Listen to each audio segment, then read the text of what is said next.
For me this morning, I really want to get right to the point. I really want to make this as practical as possible. And as I was speaking to Andy and David, their hope with what I'm communicating to you this morning is how you are going to sell both in the midst of this time, but also how you are going to sell working through this time. And just to give you a little bit of background, I'm working on about 22 years in professional sales, in the automotive industry, the document management and print industry, and I did my time in health insurance as well. After being a consultant for a few years, I was hired to work for one of my clients. And so for 3 years, I worked as director of sales and marketing for what began as a regional insurance broker and eventually became a national firm. And so I have seen the gamut of sales. I've seen both the great glories as well as the tragedies and struggles of being in sales. And so what I wanted to do for you is really just help to lay out what I believe it's going to take for you right now, as well as what I believe it's going to take for you moving into the future. So I don't have slides for you, not a single slide. I really believe that if this is of value to you, if you believe that this is going to be of value to you, that you will take notes, because I believe that it's going to be one of the best ways for you to take action on this stuff after the fact. It's not looking at my slides. So tying back into what Seth just said, I think it is extremely important that we all individually consider what sets us apart. I hear so often, and I'm a coach, I'm a consultant, I'm a speaker, so I'm working with many in the insurance industry, from individual brokers all the way up to national firms.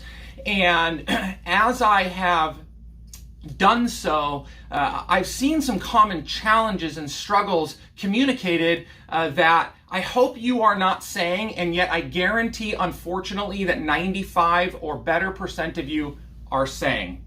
And that is this: your Me Too's, your I'm Betters, your what you think sets you apart is whatever bell or whistle or tool in the toolbox your firm has to offer. And I just want to tell you right now that there is not a single firm out in the country today that has anything that is significantly better that is going to help you win business.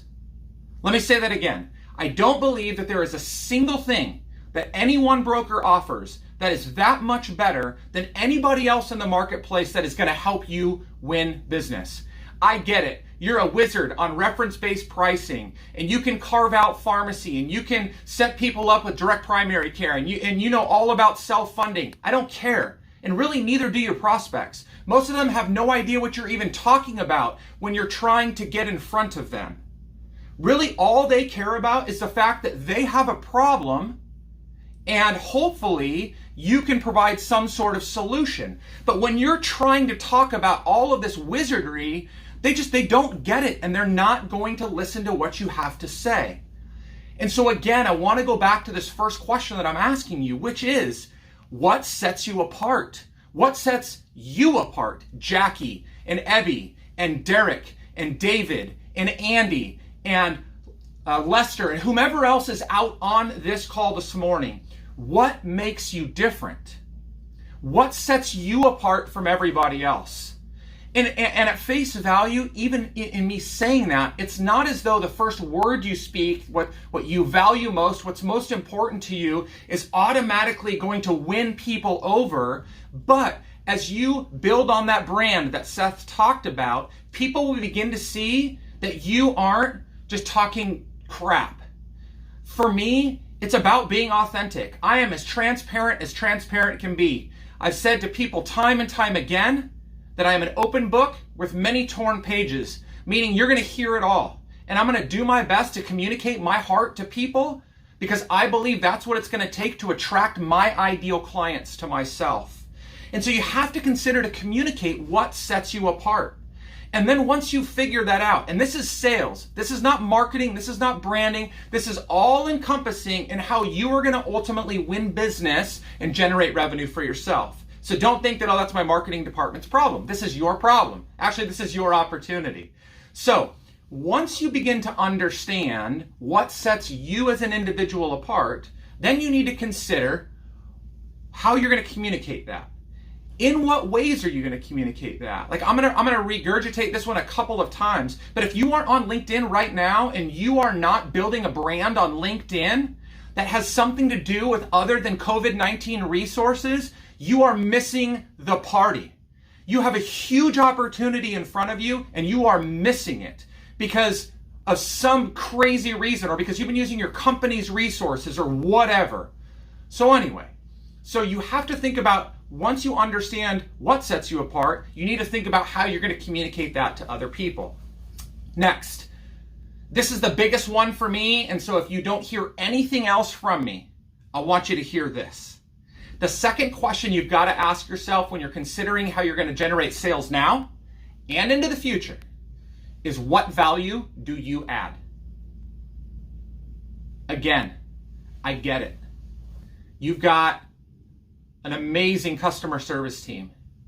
You've got everything at your fingertips, tools and resources to help people administer benefits. And that's wonderful and that's valuable. I'm not saying that's not valuable. You know, it's interesting. I was on a call with a national firm last week, and the business development team, they got on and they were going to give a highlight of what value they were contributing right now in the midst, or to their sales team in the midst of everything that's going on. And they literally said that their COVID-19 resource page was the thing that was really standing out as the best thing that they could offer. Now, I don't know about you, but I could log on to McDonald's website and probably find COVID-19 resources right now. Now, they're not going to be relevant to the benefits industry and working with employees that are struggling through some of these things. I get all that. And I know we talked about compliance earlier, and that's helpful. I totally understand that. I'm not saying it's not irrelevant. I'm just saying that I do not believe that that is ultimately what's going to provide value. Because think about this scenario right now. I've been talking to brokers about this, and this is something that we absolutely need to be considering. We know that right now businesses are struggling because revenue is just falling out the bottom. They can't control it. They cannot figure out a way to plug that hole. All the while, labor is also going away, right? And so that's the immediate need. But there's a far greater need that's coming for all of these employers. And that's going to be 2021 and maybe even 2022 renewals. If you haven't considered that as a broker, I don't know where you've been. Like every carrier, and sorry to like partially bash here for a minute, but every carrier that is offering up no copay, no deductible COVID-19 treatment at the moment, do you really think that no one's going to end up paying for that? Your employer groups are going to pay for that issue. They are going to pay for that kind gesture. And so you need to begin helping them to think through 2021 and 2022 strategies. That's value that you can add. Yes, be sensitive to their situation. Yes, help them to think through how they're going to work with their employees being remote and having to furlough people versus lay people off, and what compliance is related to that, and how they keep accessing their benefits and how they stay healthy. And that's all important. But that is just like urgent in the moment. It's what's in front of their face. It's like getting an email that's marked important and we drop everything that we're doing to go get it. So as a salesperson, you need to think about how you're going to add value. Yes, now. But far more importantly, how are you going to add value into the future? Not just for your existing clients, but you can win prospects over if you start introducing these future strategies to them and introducing the fact that we're going to be facing greater challenges in the months and years to come. Number 3, how do you stay relevant? So I said, what sets you apart? What value do you add? And number 3, how do you stay relevant? How do you stay relevant in a situation like this? And again, there's noise everywhere, but you as an individual salesperson, don't rely on your company to do this for you. What you need to do is you need to be at the forefront. You need to be in the community. You need to be making your face or allowing your face to be seen, and you need to make your presence known. Be a connector, add value. There's a great book. I interviewed Bob Berg, the author of The Go-Giver, on my podcast just a couple of weeks ago. And this is his whole premise around the idea of the Go-Giver. If you continue to add value to everybody around you, ultimately that will be returned to you. And so go add value. That is what's going to make you relevant. If you have a customer or a prospect that is in need of something, figure out a way. I mean, think about this. Like, I'm not a Patriots fan. I know I just crapped on every single one of you up in the Northeast, whatever. But if you see what the Patriots did by taking their own personal plane, flying it across the world to go pick up supplies and fly them back to here, to be able to distribute to people in need. That is how you stay relevant. Now, hopefully they did that out of the kindness of their heart. Hopefully that wasn't just about trying to, win over fans. I don't think they need to do that. They've got plenty. But that's a demonstration of adding value in an area that they don't even play in. They have nothing to do with healthcare. And yet they had a resource available and they went out and used it. So think about the resources that you have available and figure out how you can add value to them right now. Please, please, please consider that. Number 4, and this is where it gets super duper practical because I want to be respectful of everybody's time, and I think I have 5 minutes left. So, number 4, what does your sales process look like?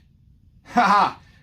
I guarantee you few people actually have a well-defined and articulated sales process. Like when I get hired as a consultant to go into businesses, I don't care if it's in the pharmaceutical space, the marketing industry, manufacturing, healthcare, few people have a defined sales process. That's actually why I got hired into healthcare in the first place, was because the broker that hired me, they didn't have one either. And so we laid one out. We built a sales process. But let's just talk about 3 areas of the sales process that are super important to you right now. Number 1, in your sales process, you need to think about lead generation. You lead generation, not your marketing team, not your biz dev reps, not whatever, not corporate, nobody. You. So how are you generating new leads? 3 ways that you can do that right now. It's time to get desperate, folks. Like somebody talked about this earlier. Maybe it was Seth. Maybe somebody talked about it earlier. For a lot of you, you are riding the train of the ACA being mandated, which means revenues continue to be generated. Companies have continued to have to add more employees onto their benefits. It's a difficult industry to sell in. Don't get me wrong, especially when you're selling multi-million-dollar deals, but it hasn't been that hard. Now is when your sales chops are really going to be tested. And so how are you generating leads? If I was desperate, and which, by the way, I have been implementing these same things because I'm looking for new business, as I've lost significant amount of revenue over the last 2 weeks. So lead gen, 3 things that you can do. You absolutely need to reach out to every single one of your existing clients. You need to be considerate and empathetic of their situation. You need to have conversation with them. You need to understand if they have any needs. But you must ask for referrals. Please, right now. They will be, if you've built a good enough relationship with them, they will be empathetic of your need to generate new business. It may not be at the top of their mind. You're going to have to follow up, but you need to ask for referrals from your existing clients. And one of the reasons most salespeople are afraid to ask for referrals is because they don't have as good of a relationship with their client as they think they do. And that's just the honest to God's truth. And so maybe you need to spend some more time building relationships with your clients, allowing them to actually get to know who you are and what sets you apart before you ask for that referral. But that's 1. Number 2, I said earlier, LinkedIn. You want to generate leads? Start today. If you have been on LinkedIn for a period of time and you're not posting at least 1 time a day, you are missing the boat. I think you should be posting more than that, but at least 1 time a day. It's not COVID-19 resources. It's not sharing your corporate marketing. It's not sharing some healthcare related newsletter. It's you creating content for yourself. Reach out to me afterwards. I'm happy to talk through all of this with you in more practical details. And lastly, if those 2 things fail you, if you run out of opportunities with trying to ask for client referrals and LinkedIn doesn't work for you, guess what? Google it. Literally, start Googling ideal prospects in your area. You should know who they are. You should know who's in your target market. So that's lead gen. Number two, inside of what your sales process needs to look like is then how do I take leads and convert them into prospects? And I know I'm blowing through this, but I'm probably about out of time. You've got to meet with them. We have a significant advantage, by the way, right now. The world has been converted to digital. Like us doing this right now, like we used to loathe hopping on to a virtual call for most of us, right? But for now, now, we've been forced into it. And as a matter of fact, I'm dying to see people face to face because I haven't been able to see them in real face to face in weeks. So set Zoom meeting or whatever virtual visual conference calling you're using, set those appointments with prospects. You can find ways to do it. Create videos of yourself, send them over to them, and then invite them on to a face-to-face conversation. They've got time, and they want to see people's faces too. So if you're genuine and authentic about what it is you're communicating, I guarantee you, you can get them to meet with you. Don't look all unprofessional and out of whack. Like, look at, like I'm legit wearing a jacket and a nice collared shirt today because I'm in front of you. I don't do this every single day, but I want to put my best foot forward for you because if there's one of my ideal clients on the other end of this webinar, I want you to see me for how I would carry myself in front of you. So do the same thing, but meet with them. Take every opportunity you have right now to get in front of those leads to convert them into a prospect that creates an opportunity for you to do business. And then finally, how do you then, so lead, prospect, and then moving them over to becoming a client. I know that decisions being made right now are going to be really challenging, but you don't know until you try is number one. But number two, you're just building a pipeline. And so how are you going to make prospects a client during times like this? This is the $1 million question, and I have the answer for you. I absolutely have the answer that is going to guarantee, this will guarantee that you convert every single prospect into a buying client. Ready? Provide a valuable solution to the need that they have. Like, it's not rocket science.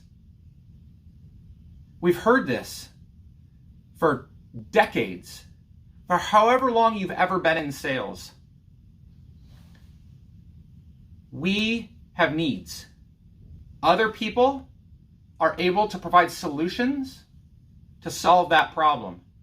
And please know that the problem communicated, like when employers say that they have a healthcare cost problem, we all know that that's not the root cause of the issue. They're with the wrong carrier. They've got a poorly designed network. Their pharmacy spend is out of control.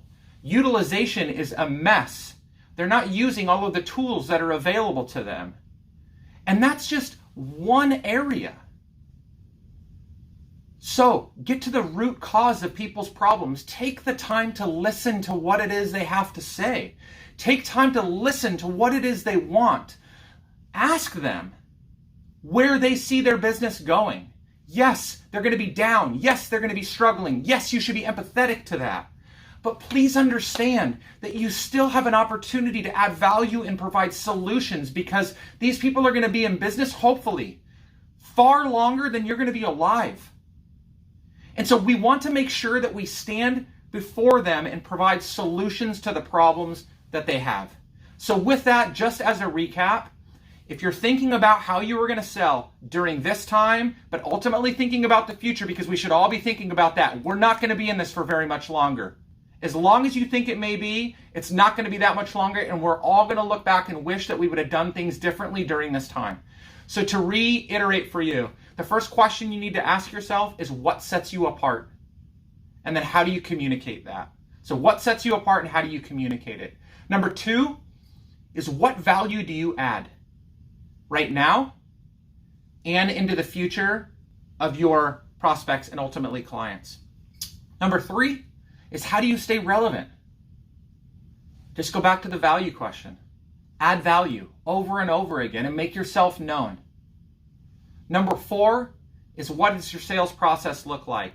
I honed in on a very small piece of it, but you need to be considering right now how you're generating leads, how you're creating prospects out of them, which means I just didn't identify the person, but they actually know who I am. And then ultimately, how are you converting them over to clients? If you do this and you're accountable to these questions, you have the opportunity to be extremely successful. I understand that you're in a challenging spot and you're probably losing some revenue yourself. But do not be a bystander as that happens. If you have good value to offer and you are a good human being, you will be successful.